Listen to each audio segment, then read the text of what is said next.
think they, I mean, the guys in the office up there, I think they really understand that we're trying to get the most bang for our buck.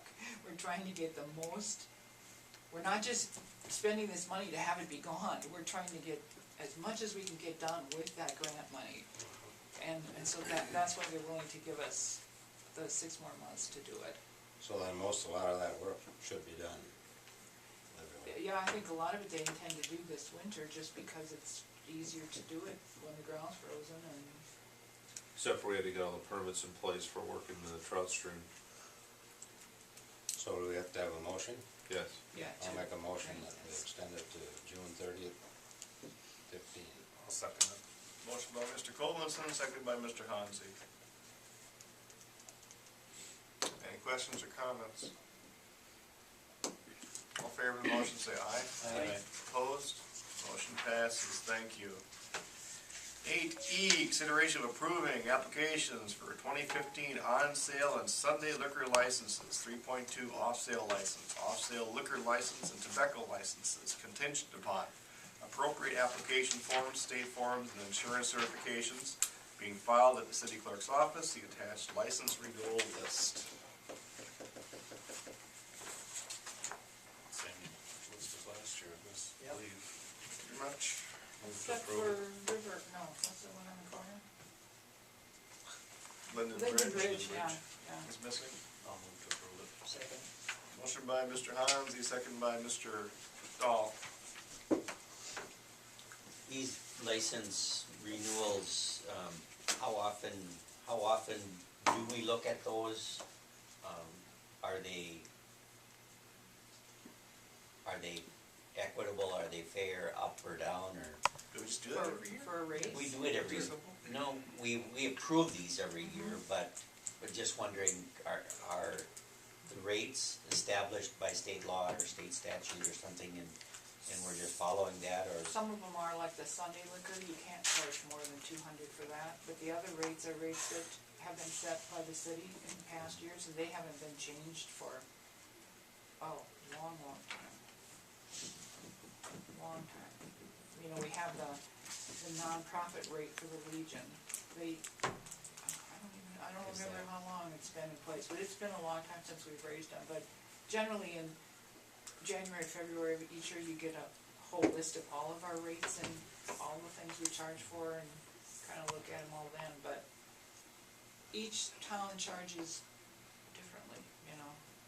And I'm not necessarily advocating that we charge more or anything like that, I just was wondering how often these are actually reviewed.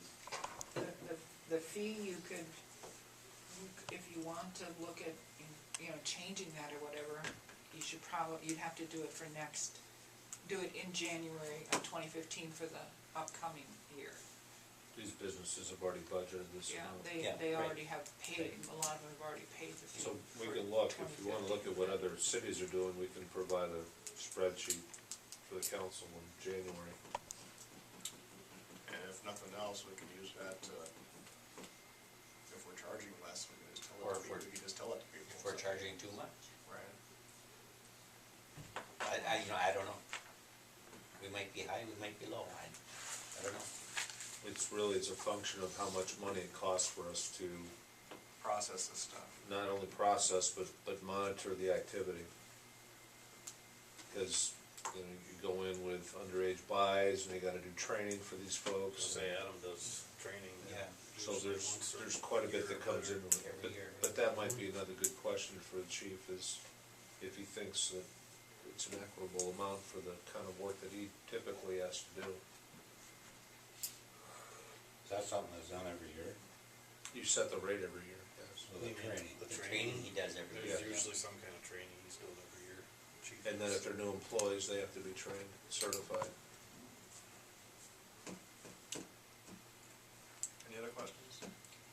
The fees that are charged for that, they do go into the general fund, and they offset general fund expenses, so if you were to decide not to charge as much, that would affect your ending balance in the general fund.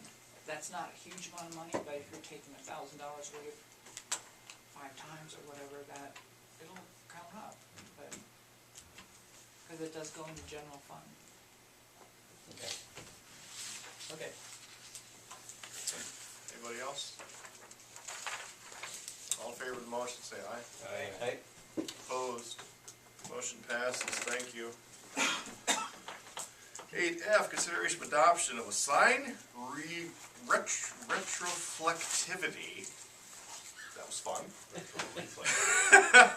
Policy defining, how did that just sounds made up. Could you explain that? What it means? Will implement management methods to meet the minimum requirements in the Minnesota Manual on Uniform Traffic Control Devices. Federal and state requirements call for all agencies, including cities, who maintain roadways open to travel, public travel, must adopt a sign maintenance program. See attached policy. Retroflectivity.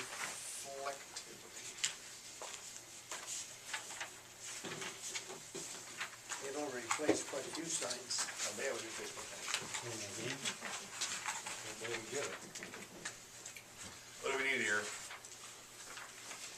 So is this just a list of when signs need to be rotated out, or is this a policy to set that list, or what are Well, we? the policy, if you wanted to get really fancy and fussy, you could buy a really expensive machine that goes out and measures the reflectivity of all the signs and measure each sign, and you could send the guys out on a night inspection, and you could do this inventory. And, we chose to take the simpler route, to say that we're gonna have a blanket replacement, that all signs will be replaced at least once every 15 years, or sooner if they need it. So like, street signs or stop signs or whatever would all be replaced within 15 years, because that would be the standard life of that kind of a sign. But if they get wrecked or damaged, or they start looking faded or looking bad, they can replace them anytime. But we do intend to do an inventory, because you have to do that, and that's what this form was for, which is hard to read, which we won't use that exactly, but So does that cover the highways? not, Highways too? not for these, no, not the highways. Or the Because we're county not- roads. We're not responsible county for roads. those, you know. Just the city ones. We haven't got many streets left after that. And this was just an example of, they started keeping track of signs that have been replaced, so once we get an actual inventory on, a spreadsheet thing, we'll plug this information in. But I thought maybe this would be, a good scout project or a kids from school project to go out and help with the actual sign inventory, the street signs and stop signs and the, but I think we have a date in there that that's gonna get done by end of 2016. So they just wanna know that we have a plan in place and that we're looking at the signs and that we're gonna change them out. And every sign you buy now meets the standard anyway of the reflective policy, so and the guys have been really pretty proactive about changing out some of those faded stop signs and everything, so.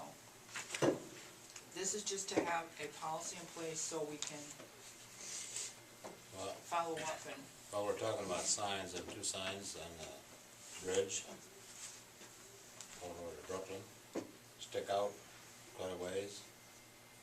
And I am wondering if somebody isn't gonna hit it someday and sue the city. Which side? On the They're bike gonna trail? End of the bridge, on the trail, By the bike trail. The county bridge. they stick out quite a ways. Are they into Somebody the, was, are they into the road? I guess I've never noticed. No, they're into the sidewalk. sidewalk. So if you're riding your bike, Okay. you know, put your head down, I mentioned it before and they Yep. never got to take care of it. talk to the county about it.